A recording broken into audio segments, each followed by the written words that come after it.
good thing about writing was that she got to tell the whole story without anyone interrupting or contradicting her.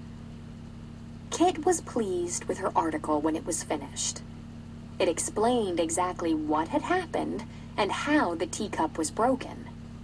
Then, at the end, it said, "Sometimes a person is trying to do something nice for another person, and it turns out sadly, badly by mistake. When something bad happens, and it isn't anyone's fault, no one should be blamed. It's not fair." Kit pulled her article out of the typewriter and marched outside to sit on the steps and wait for Dad to come home. She brought her book about Robin Hood to read while she waited. She had not been reading long before the screen door squeaked open and slammed shut behind her. Kit didn't even lift her eyes off the page. Charlie sat next to her. "Hi," he said. Kit didn't answer. She was a little put out with Charlie for adding to the trouble in Sterling's room. "What's eating you, Squirt?" Charlie asked. "Nothing," said Kit, as huffily as she could. Charlie looked at the piece of paper next to Kit. "Is that one of your newspapers for Dad?" he asked. "Yup," said Kit. Charlie picked up Kit's newspaper and looked at the headline. "It's not fair," he read aloud. Then he asked, "What's this all about?" "It's about how it's wrong to blame people for things that are not their fault," said Kit. "For example, me, for the mess this afternoon." "Aw, come on, Kit," said Charlie. "That's nothing. You shouldn't make such a big deal of it." "That's easy for you to say," she said. Charlie took a deep breath in and then let it out. "Listen, Kit," he said, in a voice that was suddenly serious. "I wouldn't bother Dad with this newspaper today if I were you." Kit slammed her book shut and looked sideways at Charlie. "And why not?" she asked. Charlie glanced over his shoulder to be sure that no one except Kit would hear him. "You know how lots of people have lost their jobs because of the Depression, don't you?" he asked. "Sure," said Kit. "Like Mr. Howard." "Well," said Charlie, "yesterday, Dad told Mother and me that he's closing down his car dealership and going out of business." "What?" said Kit. She was horrified. "But," she sputtered, "but why?" "Why do you think?" said Charlie. "Because nobody has money to buy a car anymore. They haven't for a long time now." "Well, how come Dad didn't say anything before this?" Kit asked. "He didn't want us to worry," said Charlie. "And he kept hoping things would get better if he just hung on. He didn't even fire any of his salesmen. He used his own savings to keep paying their salaries." "What's Dad going to do now?" asked Kit. "I don't know," said Charlie. "He even has to give back his own car. He can't afford it anymore. I guess he'll look for another job, though that's pretty hopeless these days." Kit was sure that Charlie was wrong. "Anyone can see that Dad's smart and hard-working," she said. "And he has so many friends. People still remember him from when he was a baseball star in college. Plenty of people will be glad to hire him." Charlie shrugged. "There just aren't any jobs to be had. Why do you think people are going away?" "Dad's not going to leave like Mr. Howard did," said Kit, struck by that terrible thought. Then she was struck by another terrible thought. "We're not going to lose our house like the Howards, are we?" "I don't know," said Charlie again. Kit could hardly breathe. "It'll be a struggle to keep it," said Charlie. "Dad told me that he and Mother don't own the house completely. They borrowed money from the bank to buy it, and they have to pay the bank back a little every month. It's called a mortgage. If they don't have enough money to pay the mortgage, the bank can take the house back." "Well, the people at the bank won't just kick us out onto the street, will they?" asked Kit. "Yes," said Charlie. "That's exactly what they'll do. You've seen those pictures in the newspapers of whole families and all their belongings out on the street with nowhere to go." "That is not going to happen to us," said Kit fiercely. "It's not." "I hope not," said Charlie. "Listen," said Kit. "How come Dad told Mother and you losing his job, but not me?" Charlie sighed and sighed. "Dad told me," he said slowly, "because it means that I won't be able to go to college." "Oh, Charlie!" wailed Kit, full of sympathy. He knew that Charlie had been looking forward to college so much, and now he couldn't go. "That's terrible! That's awful! It's not fair!" Charlie grinned a cheerless grin and tapped one finger on Kit's newspaper. "That's your headline, isn't it?" he said. "These days, a lot of things happen that aren't fair. There's no one to blame, and there's nothing that can be done about it." Charlie's voice sounded tired, as if he'd grown old all of a sudden. "You better get used to it, Kit. Life's not like books. There's no bad guy, and sometimes there's no happily ever after either." At that moment, Kit felt an odd sensation. Things were happening so fast. It was as if a match had been struck inside her, and a little flame was lit, burning like anger, flickering like fear. "Charlie?" she asked. "What's going to happen to us?" "I don't know," said Charlie. He stood up to go. "Wait," said Kit. "How come you told me about Dad? Was it just to stop me from bothering Dad with my newspaper?"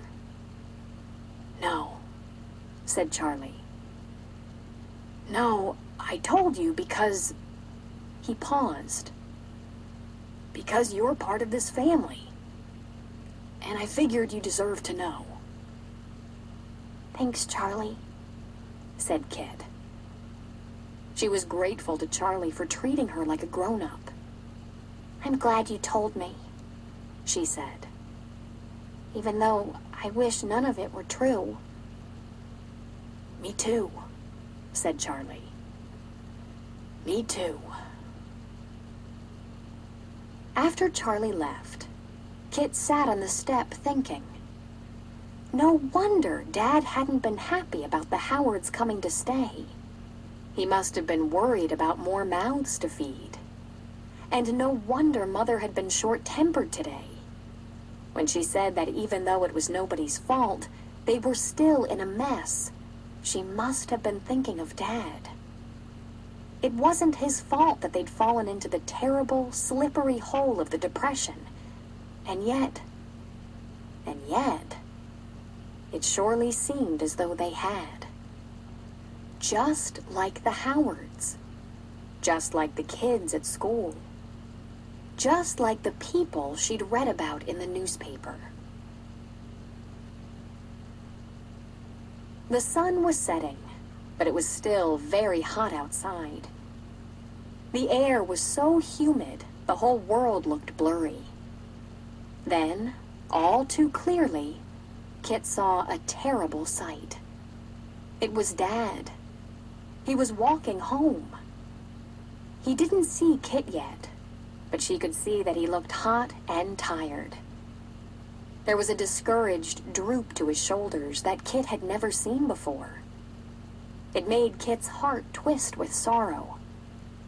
For just the tiniest second, she didn't want to face Dad. She knew that when she did, she'd have to face the truth of all that Charlie had told her. But then Kit stood up and straightened her shoulders. Everything else in the whole world might change for Dad, but she wouldn't. Kit ran to Dad the way she had done every other night of her life when he came home. Dad caught her up and swung her around. When he put her down, Kit looked Dad straight in the eye. "Charlie told me," she said. "Is it true?" Dad knelt down so that his eyes were level with Kit's. "Yes," he said. "It is." "Are we going to be all right?" Kit asked. "I don't know," said Dad. "I truly don't know." Kit threw her arms around Dad and hugged him hard. She crumpled up her newspaper in her fist behind Dad's back. Her complaints about Sterling and the teacup seemed silly and babyish now. Charlie was right. Dad didn't need to read her newspaper. Dad knew all about trying to be nice to people and having it turn out badly. He knew all about having bad things happen that were nobody's fault. He knew all about things that were not fair. Kit was a practical girl. She thought it was a waste of time to worry about a problem when you could be doing something to solve it. But her family had never had a problem as serious as this one before. All night long, Kit lay awake thinking, listening to Sterling cough, and worrying. The night was very hot. Kit kicked her sheet off and turned her pillow over time and time again because it got sweaty so fast. Finally, Kit got up. It always made her feel better to write. She took her notepad and a pencil out of her desk and sat at the window in the moonlight. She decided to make a list of all the ways she could save the family some money. No dancing lessons. No fancy dresses for dancing lessons. Kit looked at her list and scolded herself. It was all very well to give up dancing lessons and fancy dresses. Those were things she didn't want. But how about things she did want? Kit looked out the window. Then sadly, she added to her list. No lumber for a treehouse. No new books. No tickets to baseball games. No sweets. There, thought Kit. I'll show Dad my list tomorrow. But by the time Kit went downstairs to breakfast the next morning, Dad had already left. "He's gone to meet a business friend," said Mother.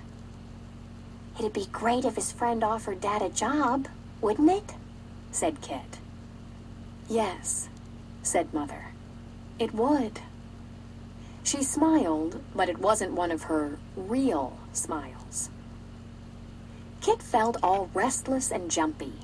She wanted to be alone so that she could think and work on her list some more.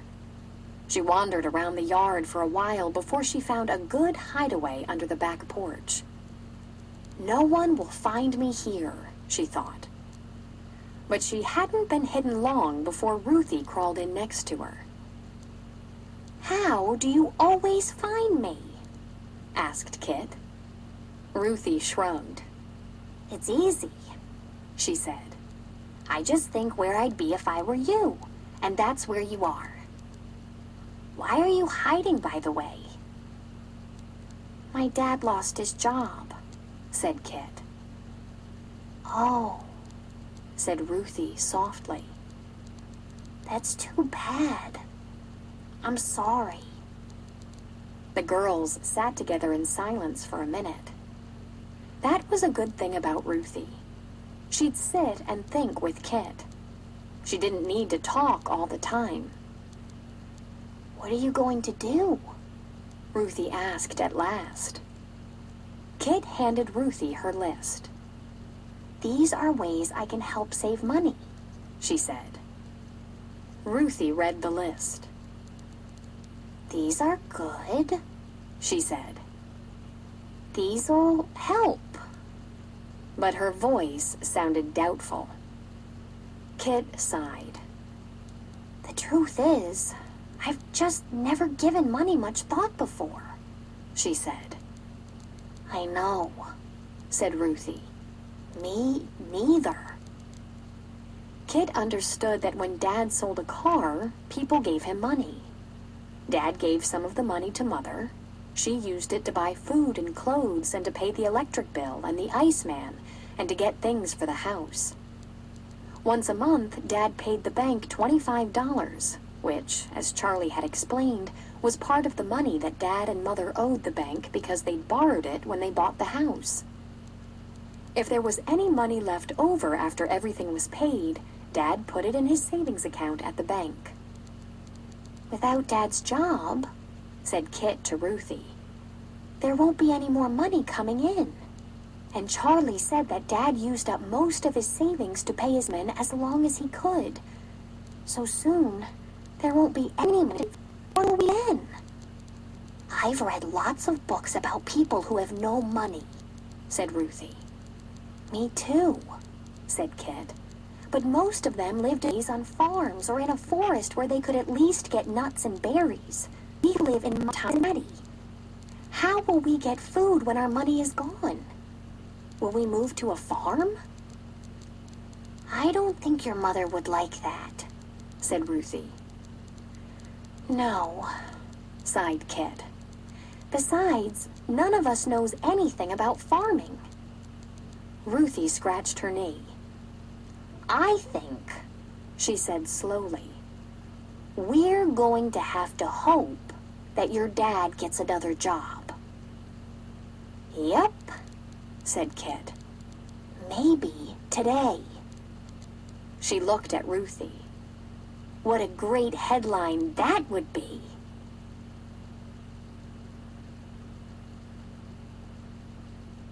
Chapter 4. Mother's Brainstorm. But Dad didn't get a job that day, or the day after that, or the day after that, though he certainly seemed to be trying. Every day he put on a good suit and rode the streetcar downtown. Every day he said he was going to have lunch with a friend or a business acquaintance. Every day, Kit hoped he'd come home with the good news of a new job. But every afternoon, Dad came home tired and discouraged. All the bad news in the newspapers seemed to be about Kit's own life now. One afternoon, after a week had passed, Kit and Mother were on the back porch shelling peas when a huge black car pulled up in the driveway. "Oh no," sighed Mother. Kit asked, "Is it Uncle Hendrik?" Mother nodded. She took off her apron and handed it and the peas to Kit. "Quick," she said. "Take these into the kitchen. And Kit, dear, while you're in there, pour us some iced tea and bring it to the terrace." Mother smoothed her hair, adjusted her smile, and walked gracefully toward the car. Kit was glad to escape inside. Uncle Hendrik was her mother's uncle, and the oldest relative Mother had left. He was tall and gray, and he lived in a tall gray house near downtown Cincinnati. He always seemed to be in a bad mood, like Grandfather in the Heidi book before Heidi made him nice. The last thing Uncle Hendrik needs is lemon, Kit thought, as she put a slice in his glass. He's already a sourpuss. Kit put the iced tea on a tray and carried it to the terrace. Mother was sitting on a wicker chair, but Uncle Hendrik was pacing back and forth. When he saw Kit, he stopped. "Here it comes," thought Kit. Without even saying hello, Uncle Hendrik barked at Kit. What's the capital of North Dakota?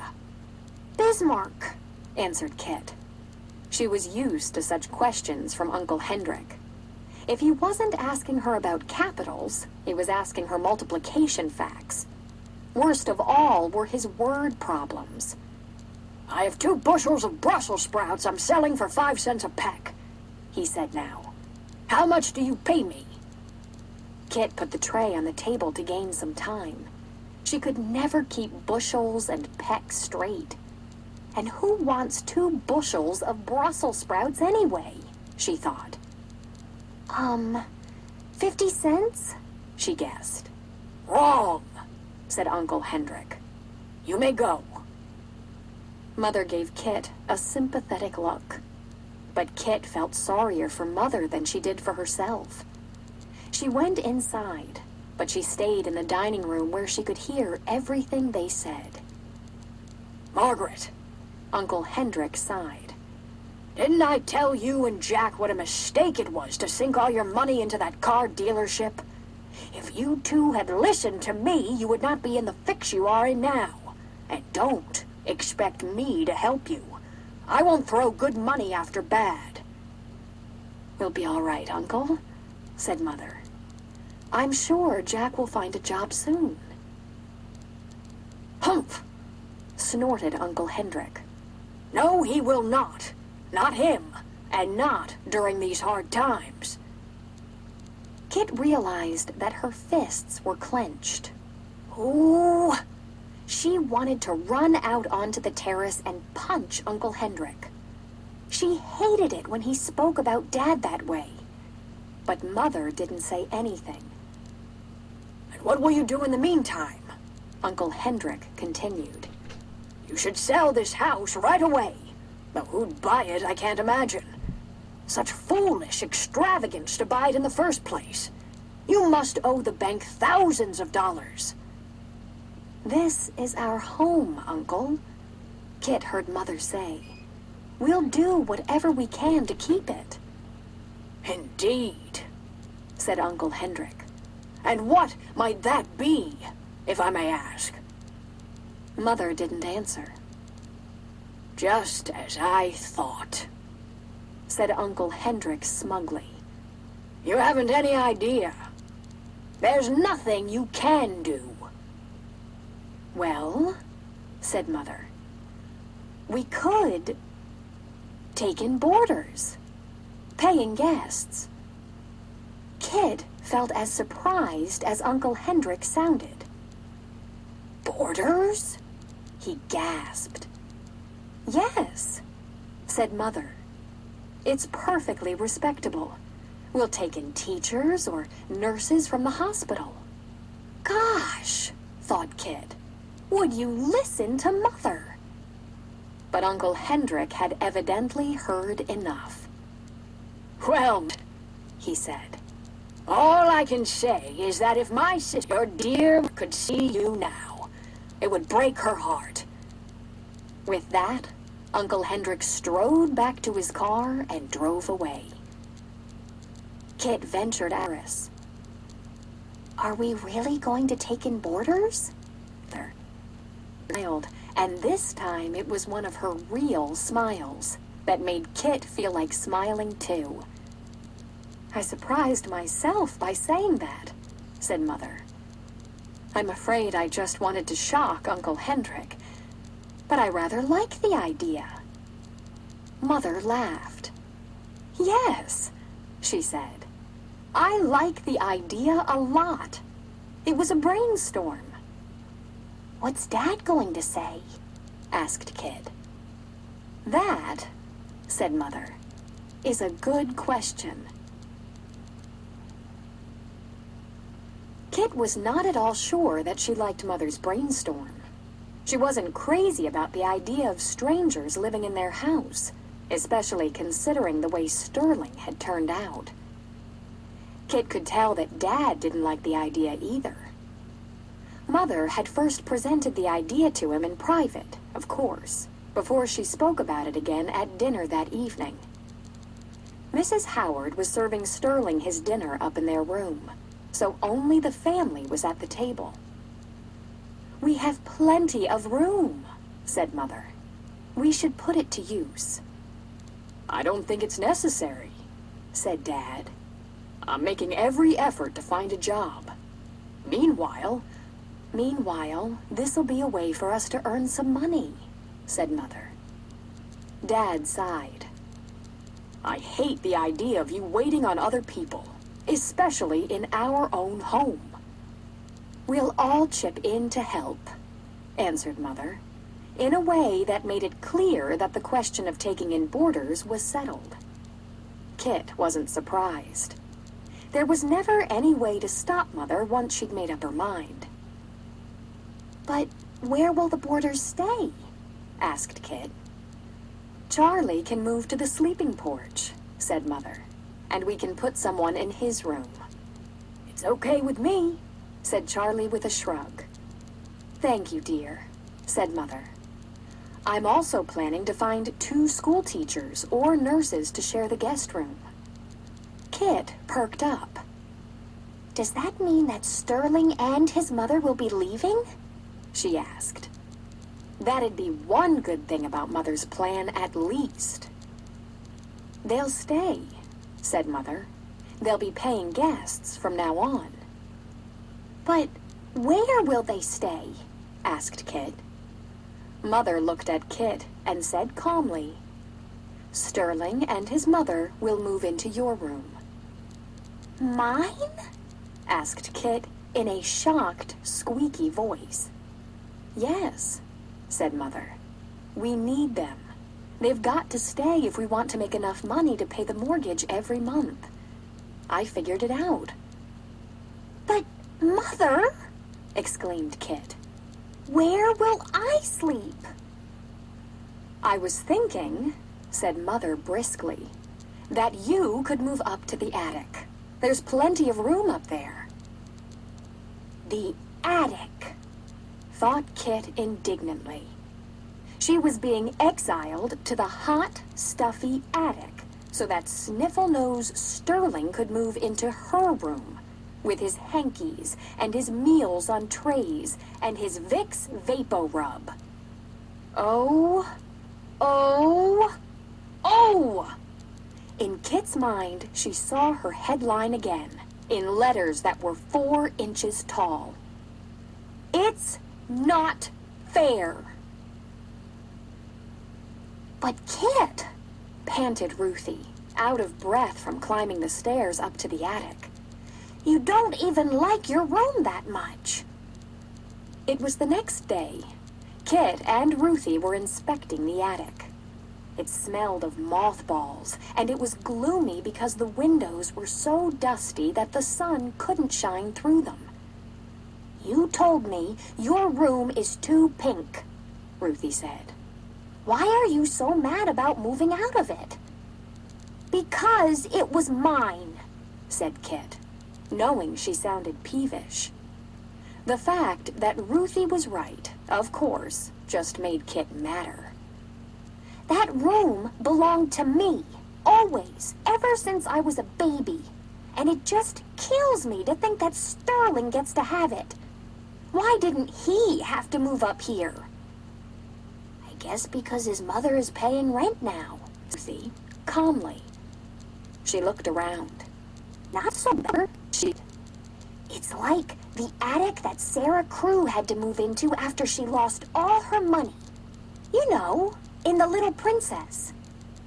Felt very impatient with Ruthie and her princesses this morning.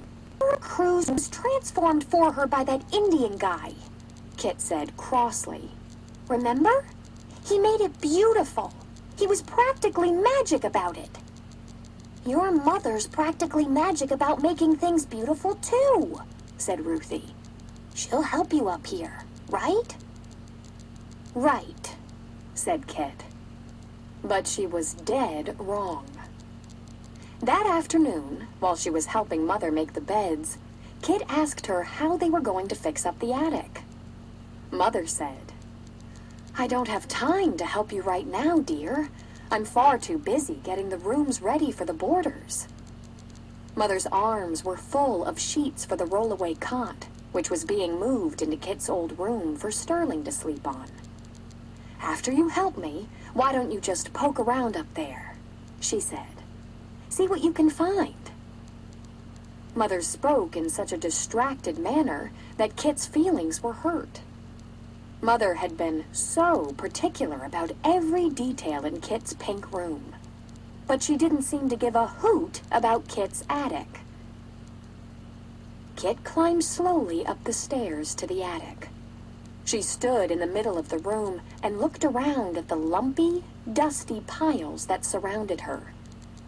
In a far corner, she saw her old brown desk chair. She saw her old desk, too, hidden under a bumpy mattress and some boxes. Kit knelt next to one of the boxes and looked inside. "Now, if I were in a book," Kit thought, "I'd find something wonderful in here." But the box had only junk in it. A broken camera, a pair of binoculars, and a compass that must have belonged to Dad in the war. A gooseneck lamp and an old telephone, the kind that looked like a daffodil. Old and useless, thought Kit. She took the compass out of the box and hung it around her neck. Then she sank down to the floor, overwhelmed by sadness. When she'd been wishing for change so that she could have a dramatic headline, she'd never imagined this. Terrible changes. And so many. And so fast. Dad had lost his job. She had lost her room. And in a way, they were going to lose their house. They'd still be living in it, but it wouldn't be the same when it was filled up with strangers. Nothing would ever be the same. Kit almost never cried. She bit her lip now and fought back tears. Then, suddenly, Sterling's head appeared at the top of the stairs. "What are you doing out of bed?" Kit asked, roughly brushing away a tear. Kit could tell that Sterling knew she'd been crying, but all he said was, "I'm bringing this stuff from your room." He came all the way up the stairs and handed Kit a box. She noticed that the photo of Ernie, wrinkled but smoothed flat, was on top. "Thanks," said Kit. "I brought you a tack, too," said Sterling. He gave Kit the tack and looked around. "I guess you can put Ernie Lombardi up anywhere you want to up here, can't you?" he said, in his weirdly husky voice. Then he disappeared down the stairs. After Sterling left, Kit looked down at the photograph. She felt oddly cheered to see it. Old Sniffle-Nose Sterling is right, she thought.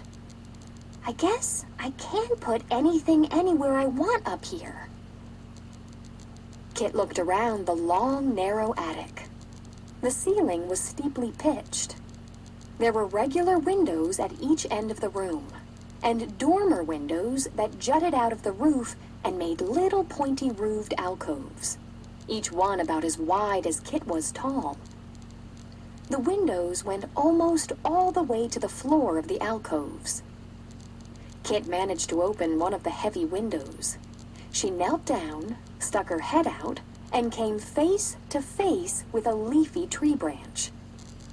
At that moment, Kit got a funny, excited feeling.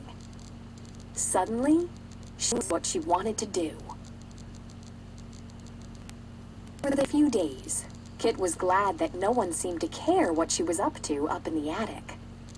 When she wasn't helping Mother downstairs, she hauled buckets of soapy water and scrubbed the windows till they sparkled. She swept the floor and was fond of the room. She had decided to use only half of the attic to live in and to pile junk in the other half. Finally, the cleaning was done, and the fun part began. In one alcove, Kit put her roll-top desk and her swivel chair. She put the gooseneck lamp on the desk, along with the telephone, the camera, and her typewriter. That was her newspaper office alcove. In another alcove, Kit tacked up her photo of Ernie Lombardi. On a nail, she hung her catcher's mitt and the old binoculars. She figured she might need the binoculars if she ever went to a Reds game. That was her baseball alcove. In the third alcove, Kit made bookshelves out of boards and arranged all her books on them. She found a huge chair that was losing its stuffing, and she shoved it into the alcove and softened it with a pillow. That was her reading alcove. The last alcove was Kit's favorite. She put the lumpy mattress on an old bed frame and pushed the bed into the alcove with the pillow near the window. She surrounded the bed with some of Mother's potted plants. That was her treehouse alcove. The very first night Kit slept in her treehouse alcove, Mother came up to tuck her in. She sat on the edge of Kit's bed and looked around the attic. Kit watched Mother's face carefully. She knew the attic was a far cry from Mother's idea of what a girl's room should look like. "Well," said Mother at last, "a place for every interest, and every interest in its place. I can see that you've worked hard to make this attic your room. I'm proud of you, Kit." "Thanks," said Kit. "I'm sorry I haven't had time to help you," said Mother. "I'm afraid I've left you all on your own." "That's okay," said Kit. Mother kissed Kit's forehead. Then she picked up Kit's book. "Still reading Robin Hood?" she asked. "Yup," said Kit. "Robin Hood gave me the idea to make a treehouse alcove to sleep in." Kit also had plans for a swinging bridge to connect the window ledge to the tree just outside the window, but she didn't tell Mother. It was going to be a secret escape, like Robin Hood had.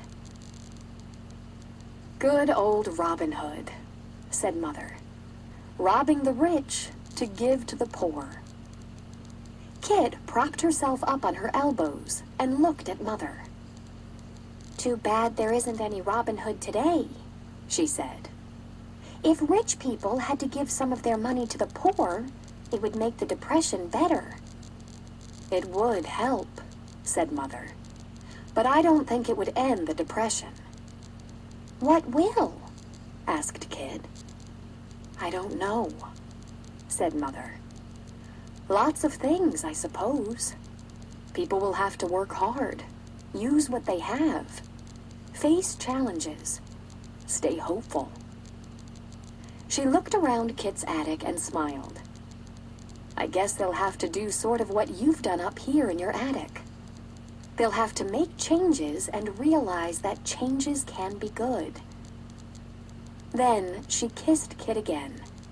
"Good night, dear," she said. "Don't read too late." "I won't," said Kit. "Good night." After Mother went downstairs, Kit flipped over onto her stomach and looked out the open window. She could hear the leaves rustling outside and see stars peeking through the branches. "Changes can be good," she thought. "That sounds like a headline to me."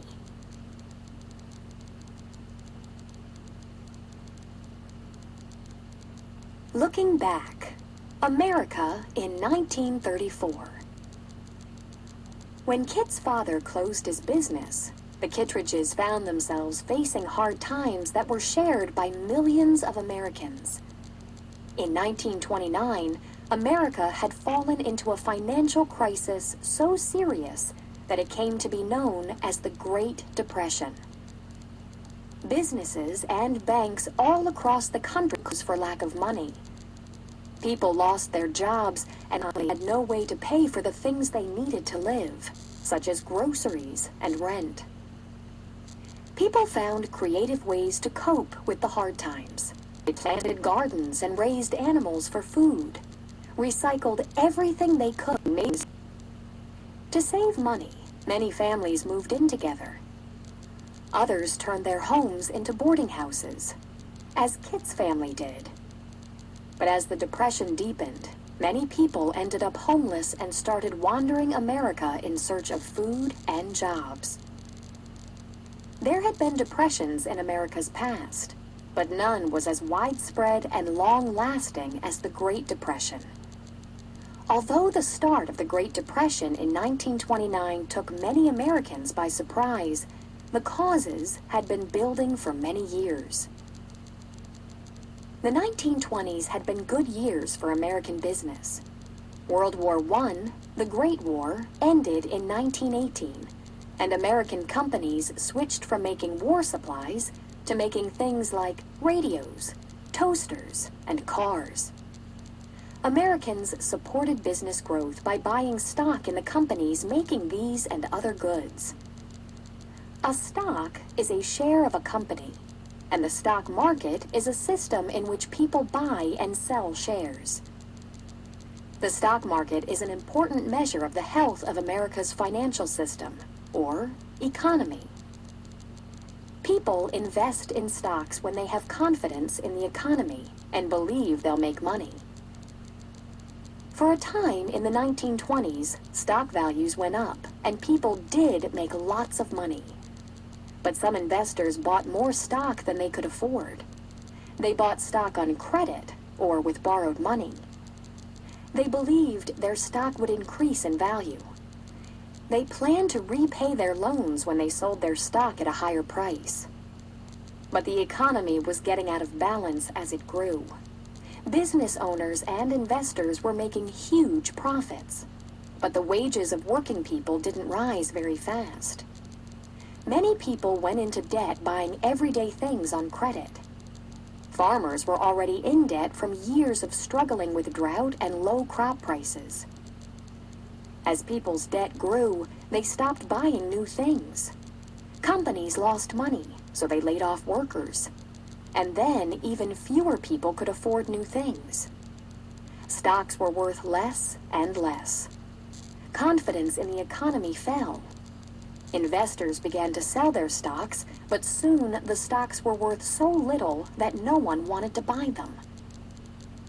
Then, on October 29, 1929, a day that became known as Black Tuesday, the stock market crashed when stock prices dropped dramatically. Many investors lost everything. They could not pay back the money they had borrowed to buy stocks. The banks that had loaned them money lost everything too. Within weeks, the entire country started to suffer as businesses and banks shut down, and more people lost their jobs. Almost overnight, families who had been comfortable found themselves with nothing. When a bank closed, people were sometimes left with only the money they had at home. Even children who had put their pennies and nickels into school-sponsored savings programs lost their money.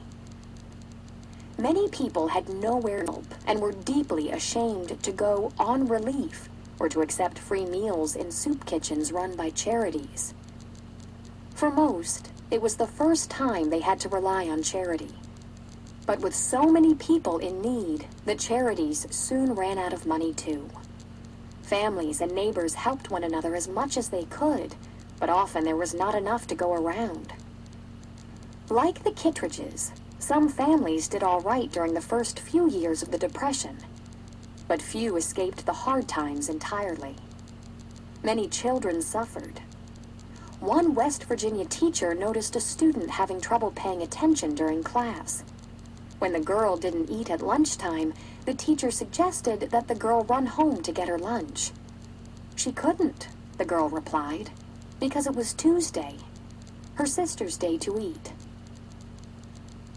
President Herbert Hoover did little to provide leadership or government help.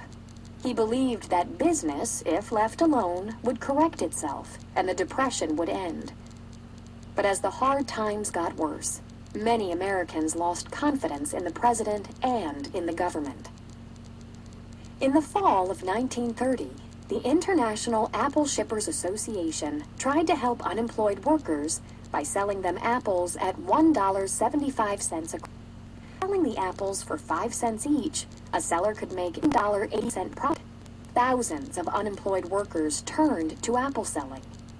Within weeks, however, the supply of apples ran out, and so did the job. During the Depression, people looked for ways to forget. Many had radios, and families gathered to listen to the adventures of Little Orphan Annie and Buck Rogers, or to the comedy team of George Burns and Gracie Allen. Movie theaters started offering all-day shows for a nickel, and they were soon filled with people trying to escape reality by watching Cary Grant, Jean Harlow, and Greta Garbo on the screen. The year 1932, when Kit's story begins, was the lowest point of the Great Depression. But no one knew it at the time. Unemployment was at an all-time high, and the future looked bleak. In November, Franklin Delano Roosevelt would be elected president, beating Hoover by a landslide. Americans were desperate for a change, and they hoped that the new president would lead them out of the Depression.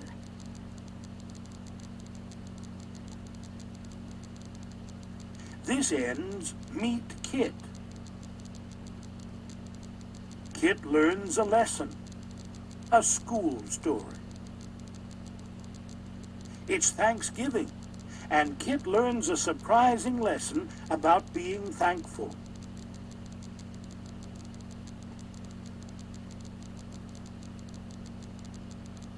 Chapter 1. Messages. Hey, Kit! Wake up! Kit Kittredge opened one eye and saw her brother Charlie at the foot of her bed. She put her pillow over her head and groaned. Go away! Can't do that, said Charlie cheerfully. Not till I'm sure you're up and at 'em. He turned on the lamp. Come on, Squirt. Time to get to work. Kit groaned again, but she sat up. I'm awake, she yawned. Good, said Charlie. He tilted his head. What's that funny sound? Kit listened. Plink, plink, plink, plink. Oh, she said. The roof leaks. Why don't you ask Dad to fix it? Asked Charlie. I'm sure he could. Well, it only leaks when it rains, said Kit. No kidding, said Charlie. Besides, I like the plinking sound, Kit said. It's like someone sending me a message in a secret code that uses plinks instead of dots and dashes. In the adventure stories Kit loved to read, people often sent messages in secret codes, and Kit was a girl who was always on the lookout for excitement. Plink, plink, plink, said Charlie. That means, get up, Kit. Okay, laughed Kit as she got out of bed. I get the message. At last, said Charlie. See you later. He waved and disappeared the stairs. Charlie had to leave very early every day to get to his job loading newspapers onto trucks. But he always woke Kit and said goodbye before he left. It was cold in the attic this rainy November morning. Kit shivered and dressed quickly. Mornings got off to a fast start at the Kittredge house these days. Because of the Depression, Kit's dad had lost his job back in August. To bring in money, Kit's family had turned their home into a boarding house. The boarders paid money to rent rooms and have meals there. Mother was very particular about having their breakfast ready on time. As Kit hurriedly tied her shoes, she saw that someone had moved her typewriter from one side of her desk to the other. I bet Dad used my typewriter, she thought. He probably wrote a letter to ask about a job. Kit sighed. Before Dad lost his job and they started taking in boarders, Kit used to love to type newspapers that told Dad what had happened at home while he was away at work. She promised herself that the day he got a new job, she'd make a newspaper with a huge headline that said, "Hooray for Dad! Bye-bye borders!" Kit could not wait for that day. She didn't like having the boarders in the house at all. The thought of that headline cheered Kit as she went downstairs to the second floor to face her morning chores. Her first stop was the bathroom, where she fished 3 of Dad's socks out of the laundry basket. Teetering first on one, then other, Kit put a sock over each shoe. Then Kit propped the laundry basket against her hip and peeked out the door to be sure the coast was clear.